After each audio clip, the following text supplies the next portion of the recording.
Hey guys, it's Missy Wolf, and I'm here with Audra McLaughlin. How are you? I'm doing good. Did I say it right? Yes, Audra McLaughlin, yep. Okay, all right. You Got know, you guys all know I have a problem with my tongue. Sometimes I trip over it. So, Me too.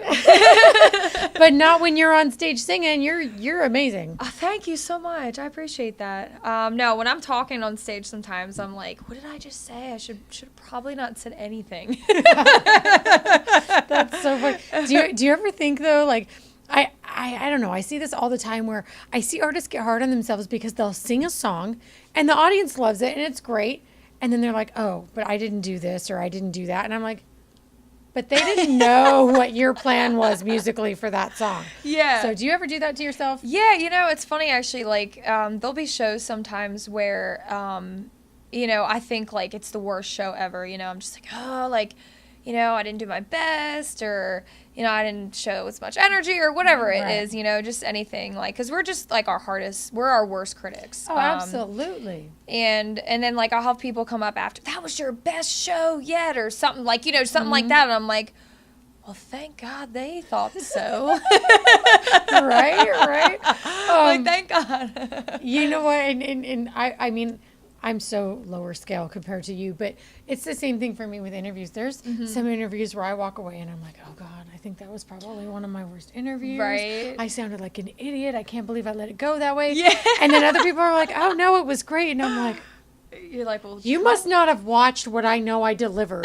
Yeah, exactly. So I get it on a very small scale. No, I used to, when I first went on The Voice, like my very first like interview with them, like I was so nervous because I had never really done like those type of interviews before. And I think I actually cried like my first interview because I was like, I didn't even know what like if I was said something wrong or whatever it was, but kind of just like sort of got maybe a little used to it after, but I still get super nervous like for. So was it a panel interview where you had to talk to a bunch of people? It was kind of like one of those interviews where they're like, so what was like the hardest thing you've ever been through in your life? Or like, what was like, like those type of things. And you're just like, oh man, like that's tough, and they like, kind of put me on the spot. Right. Yeah. So you like feel like you like pour your whole like heart out and then you're, it kind of gets you crying because you start thinking about, whatever. Right. So I was just like, oh my gosh. Like, well, and I think though that's really great on their part to get that, emotion out of Absolutely. you and to figure out, okay, what makes this girl tick? Right. What has she lived through that we can use to get that creativity out of her? Right, for sure, definitely. Yeah, absolutely. That's oh my gosh. Yeah. You guys don't ever want to ask me that, voice interviewers. No. They'd be like, oh my gosh, shut her up. I cannot believe we asked her that question. I used to like panic when I went in the room. I was like, guys, just don't ask me anything crazy. Right. Well, in interviews anyway are always typically scary for anyone, whether it's a job interview or anything. Absolutely. Because you're sitting there and you don't know what's going to be asked. And, right. when you don't know what somebody's going to ask you, you can't fully prepare for what your answer is going to be. And exactly. Yeah, that's the biggest thing. I mean, because there's been, where you get in an interview and like you kind of expect a certain like thing and then they ask you something that you totally didn't even like know that you were going to be asked. Right. And that's why like with me, I like to have really easygoing conversations, and wherever they go, they go. Yeah. I don't want to just be like, okay, we're talking about this. Now, by the way, what'd you have for breakfast? Right. Or what's your favorite brand to wear? Everybody wants to know. Right. Because if it's not natural for me, I just don't think the fans are gonna. Right. They're not going to get the most out of it that they can. Absolutely, so, I agree for sure. That's awesome. So what do you have coming up? What are you doing? What do you got going on? Because I know that right now we're at CMA Fest. Yeah. We didn't tell you guys that. We're at CMA Fest. We're here at Alley Taps, and as you can see, we have our sponsors here. We have the Storytellers Museum, and they're great. If you haven't looked at them yet, go check them out. But what are you doing? What are we be seeing soon? Yeah, absolutely. So I'm here at CMA Fest. But I actually just got done recording a new single that I'll be releasing at the end of the month, and I actually filmed a music video down here in Nashville in February. Nice. So the teaser's out right now, so we're promoting that, which is super fun. And so I'm just working on new music. I'm doing a lot of shows this summer, Right. all over the place. So Right. I sometimes half the time I don't even know like where I'm playing. I take like one show at a time, you know? Yeah. Because people will be like, where are you playing next? Are you playing here? I'm like, you know what? I actually have to go on my own website under like my tour dates to check like where's my next show here Right. or there. So But I think that's kind of cool that you say that, because like for me it's the same thing with interviews. Absolutely. If you start planning so far ahead, it can get really overwhelming. right. You just take one thing at a time. I've because you know before, like when I was in high school or whatever, I used to get like panicked about like whether it was like a page that I had Right. to like a 3-page, whatever it was, Yeah. like a page or a project or a test, and I would like obsess over like too many things at a time. Right. So I had to like learn to calm down a lot, and coming to Nashville definitely helps with that, because it's like, Right. you know, it helps you calm down. But yeah, I used to just kind of like plan too many things at once, and now I just take one thing at a time. That's so good. Yeah. And- So. And I know, and I love that, because for me, you know, I'm the same way. I can't, you know, I do like to have certain things planned and like this is what we're gonna do, but if there's a lot coming at me, Yeah. if I see it all at once, I just panic. It's like Right? I crawl into a hole and pull the hole in after me. Like I Me don't too.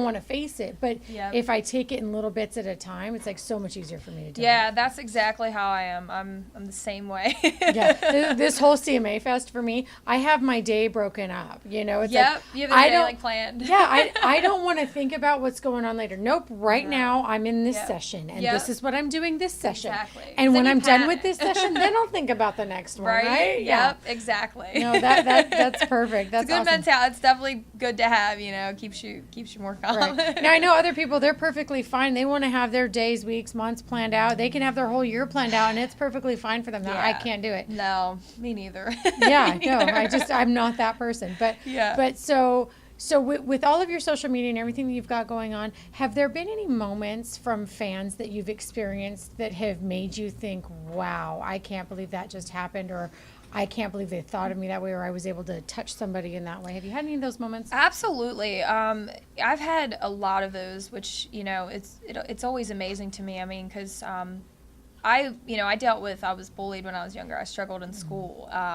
So, like, you know, I have a lot of kids or just even kids from, like, 12 and up, you know, in their 20s or however old, that just say that, like, hey, you know, you were an inspiration to me because, like, I struggled in school, or, like, I had issues with bullying or anxiety or, like, Right. self-worth or anything like that, because, you know, I had a lot of trouble with, like, having confidence in myself growing up, which, you know, a lot of females or even men, you know, like, Right. it's not a one-sided thing, but, you know, that's stuff that I went through, and, like, it was hard for me to come out about that when I was on The Voice, because I was afraid what people would think, like, or, you know, thought I was weak or Right. anything like that. But my whole point was just to show people that I've grown, and that, you know, to be hopefully, like, inspiring to them as whatever they want to do in their life, whether it's be an artist or be a doctor or anything. So yeah, I've had fans reach out to me and just say, like, I've been an inspiration, or Oh, that's great. yeah, so it's been really powerful, and I just I enjoy hearing from them, and it's it makes me just love what I do even more. I love helping Absolutely, people, absolutely, so. and that's what it's about. You It know? is. It's absolutely about that, for sure. So do you feel that being on The Voice and doing all of that changed your whole entire life for you? I mean, musically. It has, absolutely. I mean, there's a lot of opportunities that I've been, you know, that have came into my plate that I never thought that I'd get the opportunity, as far as, you know, doing. I mean, I'm from Pennsylvania, which is like right outside of Philly, so I'm a Yes. huge football fan, baseball fan, you know, so I was able to sing for my Philadelphia Eagles. Oh, I know, yay. it's not Philly fans here. No, but you know what? I started out as an Eagles fan. Yes, Yes, I did. I know they haven't been doing that great, but I've been a fan No. since I was a kid. So, I mean, there's just a lot of just like little things like that. I mean, that's not little, but you know what I mean. Just like things like that, like being able to sing for your favorite teams. You know, doing a lot of like shows and things that, you know, I just never thought I would get the opportunity, and obviously just being on The Voice and just getting to do what I Right. love for a living, making people happy, and That's awesome. so yeah, I'm very honored and blessed that I was able to get a lot of those opportunities. That's great. So where can fans find you now? Yeah, if they go to my website on audramclaughlin.com, you can find like all my social media networks on there. I'm on Twitter, I'm on Instagram, I'm on Snapchat. on Facebook, like everything. Pinterest, my whatever you gosh. want to find me on. Follow her on Pinterest. You never know what board what? she's pinning next. I am like, I'll be like getting ready to go to bed or something, and I lay down and I'm just on my phone, and I'm on Pinterest for like 2 hours, just like pinning foods and things that like I know I'm never gonna make. But I'm like, you know what? Like, I should actually like sit down like one of these days and like I have one make for you. Have you seen the one for the brownie cake? No, I don't think so. Oh my God. Okay, look up you guys have to do this at home too. It's amazing. And I posted pictures on my social media. Everybody loved it. I'm not I even will gonna make lie. sure to go on yours and find it. And there is a brownie cake. It is absolutely amazing. And I'm just going to Sounds tell you guys incredible. how to do it right now. So if you can't That find sounds it, amazing. you take a box of brownie mix, you take a box of cake mix, and you mix the two together, 4 eggs instead of 5. But whatever, if you want an extra egg, I guess you can. Just mix the two cake mixes together, same amounts of oil, same amount of water, and you put it in a bundt pan. Wow. And you bake it for like 55 minutes. Oh my gosh. Yummy. It comes out amazing. The only difference is I wouldn't do a chocolate ganache on it. Oh, okay. Because that makes it just a little bit too rich and overpowering. Yeah. Unless you want to put like some raspberries or some strawberries with it to Right. cut down on the God. sweetness. But Sounds if you did amazing. it with like just that and some whipped cream or oh my gosh, some homemade buttercream frosting. Yeah, I think I need to make another one. Lover, so Yeah. you're talking my kind of stuff. See? And that's how I connect with a lot of people. It's through I love food. it. Oh, Yes. Pizza, mozzarella sticks. I mean, God, if I could eat them every day, I would. But I gotta go to the gym and stuff. So. See? And then there's people like me who's like, I could eat it every day and I will. And what's a gym? You know, I don't wish. know. Like, there's some days where I'm just like, you know what? I'm just gonna eat all this and I'm just not I go to the wish. gym. It's all good. Yeah, I wish I had the drive to go to the gym, but really I Some don't. days you're just like, you know No. what? I'm just gonna eat an entire pizza today and like feel guilty about it later, but it's okay.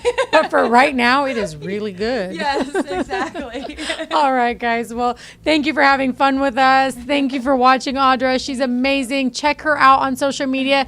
Check out her Pinterest board because you never know what recipes you're gonna find. Yeah. And we're gonna stay following her and bring you all the up-to-date information as we get it too. So stay tuned for more from this awesome artist. Thank you. Till next time. See ya. Bye.